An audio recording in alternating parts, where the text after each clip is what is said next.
જય કિસાન। બોટાદ માર્કેટિંગ યાર્ડની અંદર વર્ષોથી કડદા પ્રથા સિસ્ટમ ચાલે છે, જેના કારણે ખેડૂતોના ખિસ્સા કપાઈ રહ્યા હતા। અસંખ્ય ખેડૂતોની અમને ફરિયાદ મળી, જેના કારણે અમે ગઈ 10/10/2025ના રોજ બોટાદ માર્કેટિંગ યાર્ડ ખાતે આ કડદા પ્રથા બંધ કરી ખેડૂતોને જે લૂંટવામાં આવી રહ્યા છે એ સિસ્ટમ બંધ કરવા માટેથી મોટી સંખ્યામાં ખેડૂતોને સાથે લઈ રજૂઆત કરવા પહોંચેલા। અમારી રજૂઆતને સાંભળ્યા પછી પણ એકદમ વ્યાજબી રજૂઆત હોવા છતાં પણ કડદા પ્રથા બંધ થશે આવી અમને લેખિત બાંહેધરી ન મળી। ક્યાંક ને ક્યાંક શાંતિપ્રિય રીતે ગાંધી ચિંધ્યા માર્ગે અમે નક્કી કર્યું કે જ્યાં સુધી લેખિત બાંહેધરી નથી મળતી ત્યાં સુધી માર્કેટિંગ યાર્ડમાં ખેડૂતો શાંતિથી ધરણા કરશે। મોડી રાત્રે પોલીસ આવે છે, લાઠીચાર્જ કરે છે, અમને ઉઠાવી જાય છે। અમને કહેવામાં આવે છે કે માર્કેટિંગ યાર્ડમાં તમારે લોકોએ બેસવાનું નથી। અમે નક્કી કર્યું કે માર્કેટિંગ યાર્ડમાં બેસવા નથી દેતા, કડદા પ્રથા બંધ થશે એની લેખિત બાંહેધરી નથી આપતા, તો અમે બાજુનું ગામ હળદળ છે ત્યાં ખેડૂત પંચાયત બોલાવીશું। તો 12/10/2025 સાંજે 4 વાગે હળદળ ગામમાં ખેડૂત પંચાયતનું અમે આયોજન કર્યું। એમાં પણ પંચાયતમાં ખેડૂતોને ન પહોંચવા દેવા માટે થઈ અસંખ્ય ખેડૂતોની અટકાયત થઈ, આગેવાનોની અટકાયત થઈ, તેમ છતાં ખેડૂતો પંચાયતમાં આવ્યા। હું અને મારા સાથી મિત્ર પ્રવીણભાઈ પણ પંચાયતમાં પહોંચ્યા। ક્યાંક ને ક્યાંક થોડી જ વારની અંદર પોલીસ આવે છે, ત્યાં આવીને લાઠીચાર્જ કરે છે, ત્યાં આવીને ટીયર ગેસ છોડે છે અને ત્યાં આવી આ ટોળાને હેરાન કરવાનું કામ પોલીસે કર્યું, ટોળાને ઉશ્કેરવાનું કામ પોલીસે કર્યું છે, જેના કારણે ક્યાંક ને ક્યાંક એવું બન્યું પોલીસ અને ખેડૂતો વચ્ચે ઘર્ષણ થયું। એ ઘર્ષણના કારણે ક્યાંક ને ક્યાંક બંને તરફ થોડા લોકો ઈજાગ્રસ્ત થયા, પરંતુ પોલીસે ખેડૂતો પર ગંભીર ગુનાઓ દાખલ કર્યા, અસંખ્ય ખેડૂતો પર લાઠી વરસાવી, નિર્દોષ ખેડૂતોને મારવામાં આવ્યો, ખેડૂતોના ઘરમાં તોડફોડ કરવામાં આવી, ખેડૂતોના વાહનોમાં તોડફોડ કરવામાં આવી।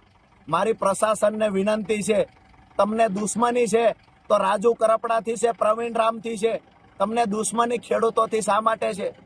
તમામ ખેડૂતોને ટૂંક સમયમાં છોડી દેવામાં આવે। હું અને પ્રવીણભાઈ રામ આવતી 16 તારીખ એટલે કે પરમ દિવસ અમદાવાદ પાર્ટી કાર્યાલય ખાતે બપોરે 11 કલાકે અનશન પર બેસવાના છીએ। પોલીસને લઈ જવા હોય અમને ત્યાંથી લઈ જાય, પણ મારા નિર્દોષ ભાઈઓ ખેડૂતોને છોડી દે આ નમ્ર વિનંતી કરું છું। તમારે લાઠીઓ મારવી હોય તો અમારી પીઠ પર મારો, જેલમાં પૂરવા હોય તો જેટલા દિવસ રાખવા હોય એટલા અમને રાખો, પણ નિર્દોષ ખેડૂતો પર અત્યાચાર ન ગુજારશો। અમે સામે ચાલીને અમદાવાદ ખાતે આવી રહ્યા છીએ। આવતી 16/10/2025 બપોરે 11 કલાકે ગાંધી ચિંધ્યા માર્ગે ફરી વખત અમે લોકો ધરણા પર બેસીશું।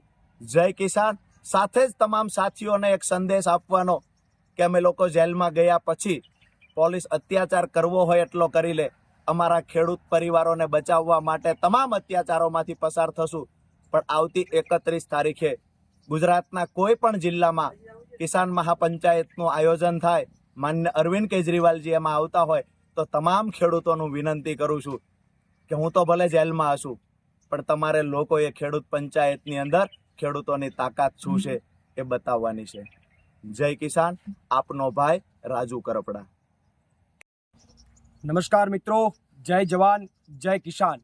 થોડા દિવસો પહેલા બોટાદ માર્કેટિંગ યાર્ડની અંદર અમારા ખેડૂત નેતા રાજુભાઈ કરપડાની આગેવાનીમાં જે એક લડાઈની, એક ક્રાંતિની જે શરૂઆત થઈ, અને એ ક્રાંતિની શરૂઆત બાદ જ્યારે એક સભા, એક કિસાન પંચાયત બોલાવવાનું જ્યારે આયોજન થયું અને હળદળ ગામની અંદર ખેડૂતો જ્યારે ઉપસ્થિત થયા અને ત્યારે એક શાંતિપૂર્ણક રીતે જ્યારે કિસાન પંચાયતનું આયોજન થયું, એમની અંદર હું અને રાજુભાઈ કરપડા બંને ઉપસ્થિત હતા।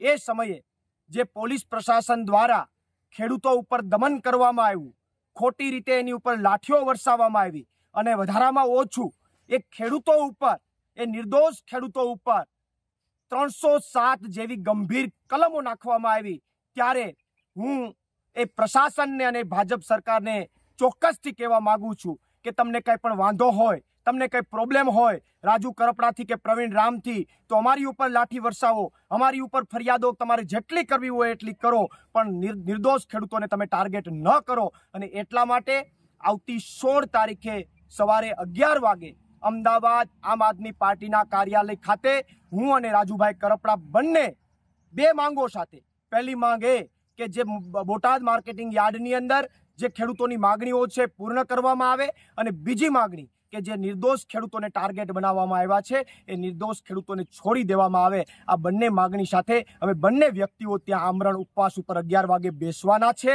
પોલીસે અમને પકડવા હોય તો પકડી લે, અમારું આંદોલન ચાલુ રહેશે, અમારી ક્રાંતિ ચાલુ રહેશે. અને હું જનતાને પણ કહેવા માંગુ છું કે રાજુ કરપડા કે પ્રવીણ રામ મહત્વના નથી, રાજુ કરપડા કે પ્રવીણ રામ મહત્વના નથી. અમને ભલે જેલમાં લઈ જાય, ખેડૂતો માટે જેલમાં જવા પણ તૈયાર છે, ખેડૂતો માટે લાઠીઓ ખાવા પણ તૈયાર છે, પણ અમે જતા રહીએ પછી પણ આ ખેડૂતોની જે ક્રાંતિની શરૂઆત થઈ છે એ ક્રાંતિની શરૂઆત તમામ ખેડૂત મિત્રો ગાંધી ચિંધ્યા માર્ગે ચાલુ રાખજો એવી તમામને નમ્ર અપીલ કરું છું.